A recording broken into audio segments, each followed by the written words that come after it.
So that's our show. We've got a great show. You're going to be a big part of it today. I look forward to all of it. Right now, let me bring on Miss Anita Dittman. Miss Anita Dittman, as I told you a moment ago, is a Holocaust survivor. And when she was just a little girl, I'll let her tell her story better, but when she was just a little girl, when Nazism began to blow through Germany and Europe, right about that time, her father abandoned she and her siblings and her wife and his wife, just abandoned them because he basically was afraid of what would happen to being related to a Jewish family. So Anita was raised by her mom, and at the age of 8, she became a believer in Jesus Christ as Lord and Messiah.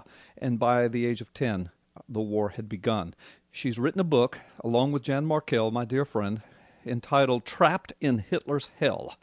And it's the true account of Holocaust horror, but also God's miraculous mercy. So I am looking forward to speaking with her about it. Nita, are you on the phone with us? Yes, I am. Great. It's so good to have you. What an honor. You know, I've got to tell you, I've been talking with Jackie Monahan, a friend of yours and mine, and she's been trying to get this book and movie to me, and I just got a hold of it late last night. So I have not read the book, but I am thoroughly familiar with what it's about, and I'm familiar with your story, and I've got to tell you, just a couple of hours before arriving at the studio, I picked it up and started reading it, and I did not want to put it down, but I had to. But I'm going to go back and finish it. It's an amazing story, Anita. Yes, it is. Yeah. Well, I always tell people that I had a wild childhood. Yeah, well, you did have a wild childhood, no doubt about it. Yeah. Well, listen, one of the things. Now, by the way, Wednesday, you were 88 years old on Wednesday, right? No, 87. 87 on Wednesday. Okay, well, I'm not trying to add an extra year to your age. Oh, that's okay. That's okay. And you don't mind me announcing to the world how old you are, do you? Most women don't like I'm that. 87. But, okay, I'm 87. Well, I never have a hard time telling people how old I am. I'm just grateful that the Lord is still using me for His purpose, and so I'm not ashamed to be 87. I know. Well, you're blessed. You're blessed, and God has had His hand on you all of these years. Oh, yes. And Still does. Yeah, and also this book, Trapped in Hitler's Hell. Folks, you need to get this book. I'm telling you, I've just read the several first chapters, and it is amazing. It's consuming. It'll suck you right in. Trapped in Hitler's Hell. The foreword is written by Ray Comfort, another dear friend of mine whom I have interviewed on this program, and Jan Markell helped to put this book together and to write it. She has authored 9 other books. She's the director of Olive Tree Ministries. She's heard on 650 radio stations to millions of people across the United States, and again, a dear friend of mine. So, Anita, I tell you what, you've got some amazing company there going. But listen, one of the things that you're doing is you're trying to warn America about the storm clouds that you see brewing. You see the rise of new anti-Semitism and things. Yeah, tell us about it. What are your thoughts on that? Well, it's not only anti-Semitism, it's also anti-Christian. Yes, I know. And I want to say something about that. I do a lot of speaking. And when I first started my ministry started 35 years ago, I was invited to any kind of school. Well, then it got tough in the bigger cities. So then when I moved up north to Crosby, to the iron mines in 93, the doors of the schools were open. I would sometimes speak 5 times a day to 5 different classes. Wow. And I was so busy up there. But then gradually I noticed it was getting less and less. And then was 9/11, and the doors swung open. Excuse me. That's okay. The doors swung open. Mm-hmm. They wanted me to speak. Everybody was scared. But I remember my pastor up there, in my church up there, said, it won't last. As soon as we're safe again, it will all go dwindle, and it has. Wow. In fact, I was still living up there. Pardon me. In Minnesota, everybody has a cough. We call it the Minnesota frog. I know. Listen, I was in I'm going to give you a chance for your voice to rest. I was in Minnesota preaching a prophecy conference in Minneapolis just 3 or 4 weeks ago, and spring had already sprung, but when I landed, you guys had another major snowstorm. I don't know if you remember. It was one of the last spurts. Oh, yeah, I was there when that happened, and everybody was calling it Minnesota. Yeah. Yeah. Yeah, that was invented by a man who entertained children, and it was a children's program. Right. He always called it Minnesota. Minnesota. And, and everybody up there had that strangling cough that you have right now. Bless your heart. Well, I'll do my best. I'm sucking a cough drop, so it should work. Okay. But do I see? Well, yeah, I see this, and what I want to come back to about my message. Yes. I had a phone call when I was living up north, about 2-3 years ago, and it was early summer vacation, and a gentleman from Rogers, it's in Minnesota, wanted to have me come and speak to his class in the fall. And he said that some kids that have heard you speak, and they were so moved by it, they said, you got to have her come. And so I called him back, and this was kind of a phone tag for a while, and then I finally talked to him, via the phone, and he said, we would just love to have you come. I said, I would love to come. However, I want to tip you off on something. There's Christ in my message. Right. Because, sometimes the teacher could lose his job if he invites a Christian to speak in this public school. And he said, well, couldn't you leave Christ out of there and make it a kind of a more historical story? You could still talk about your persecution. Right. I said, no, sir. Thank you. I cannot leave Christ out. Christ is the center of my life. He was the center of my life when I went through 12 and a half years of the Holocaust. And if it weren't for Christ, I wouldn't be here talking to you. Anita, I can't leave that. And I cannot deny my Lord. Yes, thank you. And he said, I'm sorry, then you can't come. Wow. And it's getting more and more. The only schools that I now am invited to are the Christian schools, but not the secular schools anymore. So they say when anti-Semitism rises and the Jews are being persecuted, the Christians follow right afterwards. Yeah. What an amazing insight. And, I do appreciate your boldness in the Lord, and I know that comes from the Lord. And I liked you before you even came on because I knew of you and knew you. But now in the Lord, I love you, my sister. Well, thank you. I appreciate. I feel very honored. Well, I do. I appreciate your boldness. So listen, let me just ask you. So, good gracious, I tell you what, let's do. We do have one. All right, we are back, America, and you're back, and so glad to have you. And Anita Dittman is back with us. She is the author of the book Trapped in Hitler's Hell, and it's the story of a young Jewish girl, that would be Anita herself, who discovered the Lord Jesus, the Messiah's faithfulness, God's faithfulness in the middle of the Nazi Holocaust. The foreword to this book is written by Ray Comfort, another very good friend of mine, and Jan Markell is involved in it as well, another good friend of mine. So, Anita, thank you again so much for being on the show today. Listen, I want to mention something. People always say I'm the author.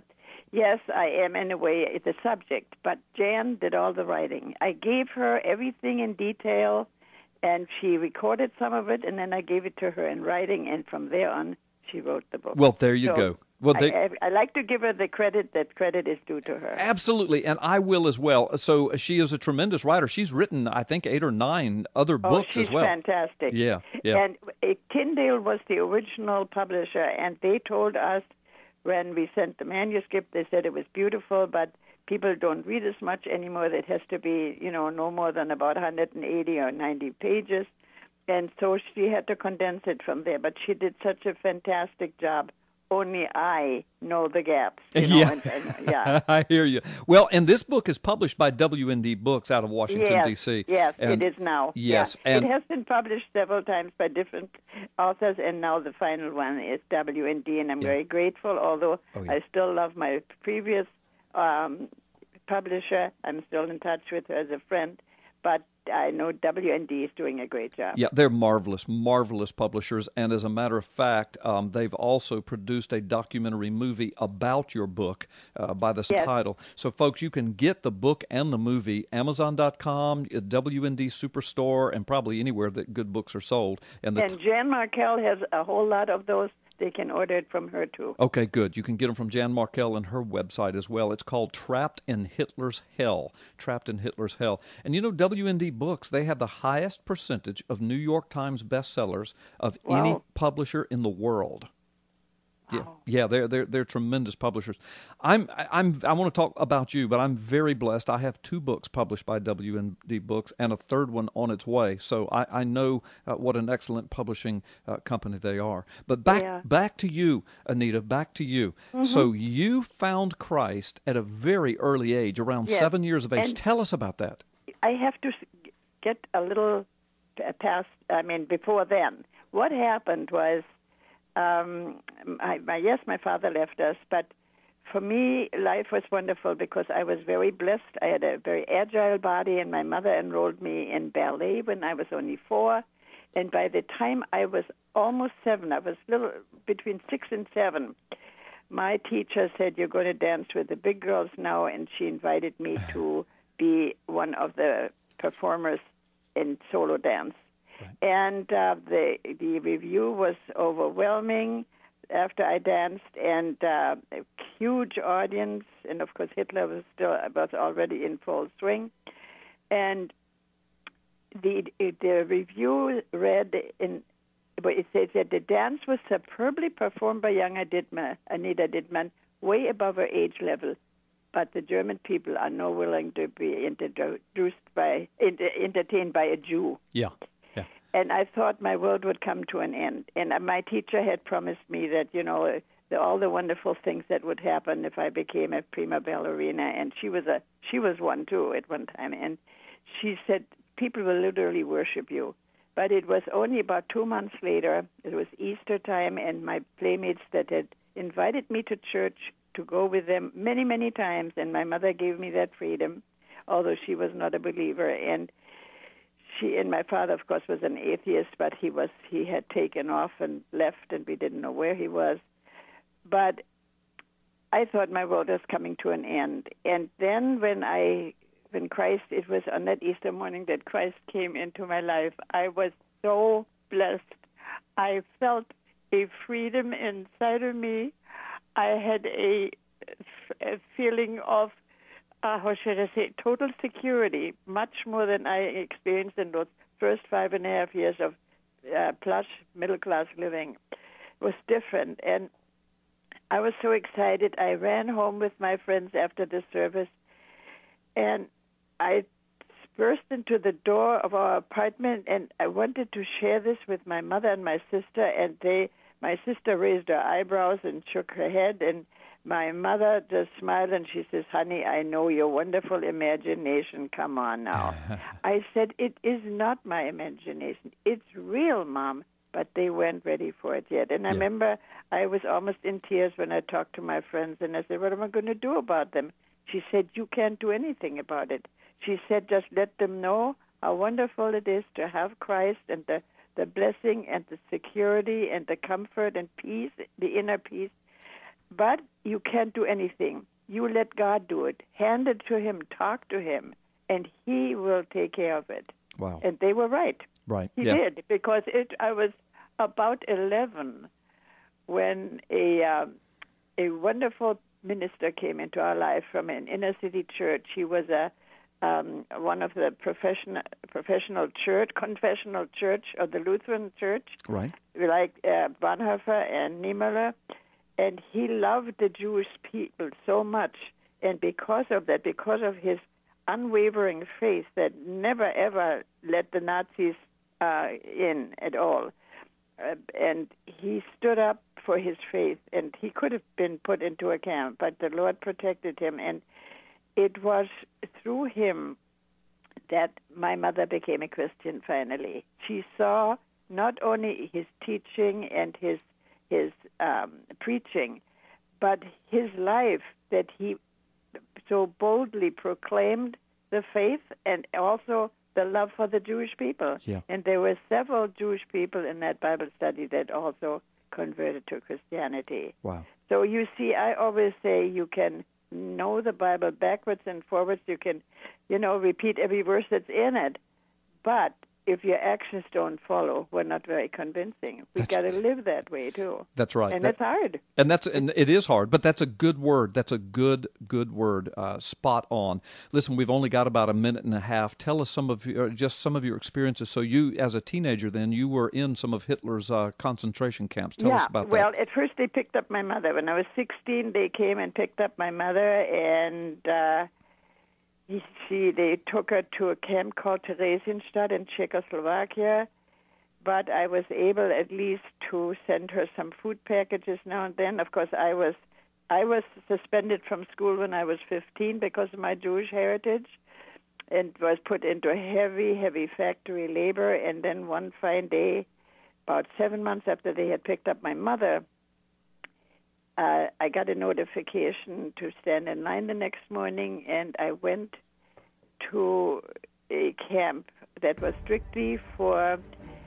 kids, people, not just kids. The ages were from 15 to 65, people who had two different parents, one Jew, one Aryan, like Hitler called them. Yeah, it was horrible. I know, Anita. Listen, I'm going to have you back. We're completely out of time, but your interview, your words have been mesmerizing. God bless you. Thank you so much for helping to put all this together with Jan Markell. Trapped in Hitler's Hell, Miss Anita Dittman. We're going to have her back soon to continue telling her story, and we might even be able to open up the phone lines to give you an opportunity to ask her about her story as well. Folks, you're listening to Freedom Friday. We're going to be back in just a moment. The phone lines are going to be open for you to talk about Mike Zullo's announcement next week. We'll see you in just a moment. Don't go anywhere.